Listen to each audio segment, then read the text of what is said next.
YSR Congress party వాళ్ళకి అండగా నిలుస్తుందని చెప్పి. సో ఈ వక్ఫ్ బోర్డు బిల్లు ఇంట్రడక్షన్ లో కూడా వైఎస్ఆర్సీపీ అపోజ్ చేసింది పార్లమెంట్ లో. తర్వాత జేపీసీలో కూడా చాలా అమెండ్మెంట్స్ ఇచ్చాం వాళ్ళకు అనుకూలంగా, ఇబ్బంది లేకుండా ఉంది. ముఖ్యంగా ఒకటి, దీనికి మనము ఏదో మతాలు ఆపాదించి ఒక విధంగా మనం చూడకూడదు. మనం ఒకటే గమనించాల్సిన విషయం ఏమంటే దాదాపు 15% ఇండియన్ జనాభాలో 15% మైనారిటీస్ ఉన్నారు.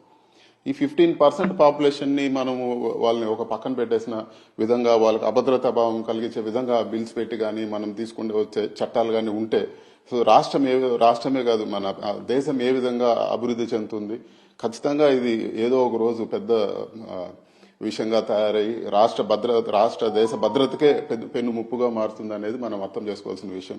కాబట్టి ఈ రోజు వైఎస్ఆర్ కాంగ్రెస్ పార్టీ ఏ విధంగా అయితే మైనార్టీస్ కి అండగా నిలుస్తుందని మాటేసిందో, ఈ రోజు పార్లమెంట్ లో బిల్లు అపోజ్ చేయడమే కాకుండా వ్యతిరేకంగా కూడా ఓటేస్తామని చెప్పి కూడా నేను తెలియజేస్తాను. అంటే ప్రధానంగా ప్రభుత్వం చెప్తోంది ముస్లిం వక్ఫ్ కు సంబంధించినటువంటి ఆస్తుల విషయం లోపల ఒక ట్రాన్స్పరెన్సీ లేదు, ట్రాన్స్పరెన్సీ కోసమే మేము తీసుకొస్తున్నాం తప్ప ఇందులో వేరే ఉద్దేశం లేదు. ఎవరి ఆస్తులను పడితే వాళ్ళను వక్ఫ్ ఆస్తులను ప్రకటిస్తున్నారు, దీనివల్ల ఇబ్బంది అవుతుంది కాబట్టి ఒక ట్రాన్స్పరెన్సీ కోసం తీసుకుందని కేంద్ర ప్రభుత్వం వాదిస్తుంది. ఏమంటారు దానిపైన? ఇప్పుడు ముఖ్యంగా ఇది వాళ్ళ మతానికి, వాళ్ళ రిలీజన్ కి సంబంధించిన, వాళ్ళ ఆస్తుకు సంబంధించిన విషయం. అందులో తీసుకొచ్చి మేము నాన్ ముస్లిమ్స్ వేస్తాము, లేకపోతే అందులో తీసుకొచ్చి చట్టాలు గవర్నమెంట్ పరిధిలో తీసుకొస్తాము అంటే అది సరైన పద్ధతి కాదు. మిగతా రిలీజన్స్ కి ఏ విధంగా ఉందో, ఇప్పుడు మన హిందూ దేవాలయాలు కానీ లేకపోతే క్రిస్టియన్ ఇన్స్టిట్యూషన్స్ కానీ వాటిలో అన్నింటిలో కూడా అదే రిలీజన్ సంబంధించిన వాళ్ళే వాటిలో బోర్డు సభ్యులుగా ఉన్నారు. అలాంటిది కేవలం దీంట్లో వచ్చి అన్ని అంటే ఇతర మతస్థులకు అవకాశం ఇచ్చి వాళ్ళ రిలీజియస్ విషయాల్లో తీసుకురావడం సరైన అమెండ్మెంట్ కాదు. ఇవన్నీ కూడా ఇలాంటివి అనేకం ఉన్నాయి.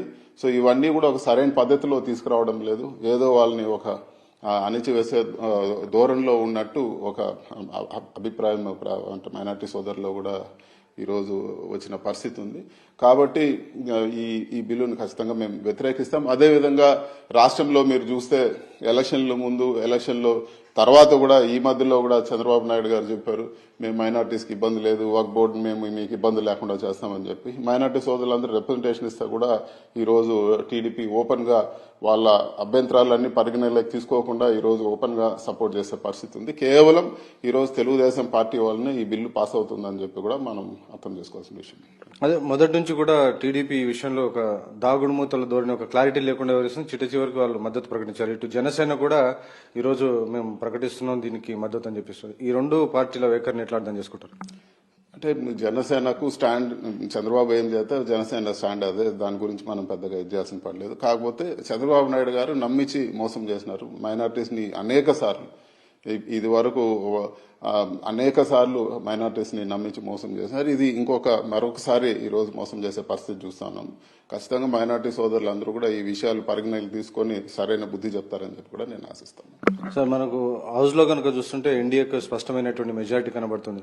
సో ఇది వక్ఫ్ సవరణ బిల్లు పాస్ అయ్యేటువంటి అవకాశం ఉందంటారు. ఎట్లా ప్రతిపక్షాలతో కలిపి ఇండియా కూటమి కూడా దీన్ని వ్యతిరేకిస్తుంది.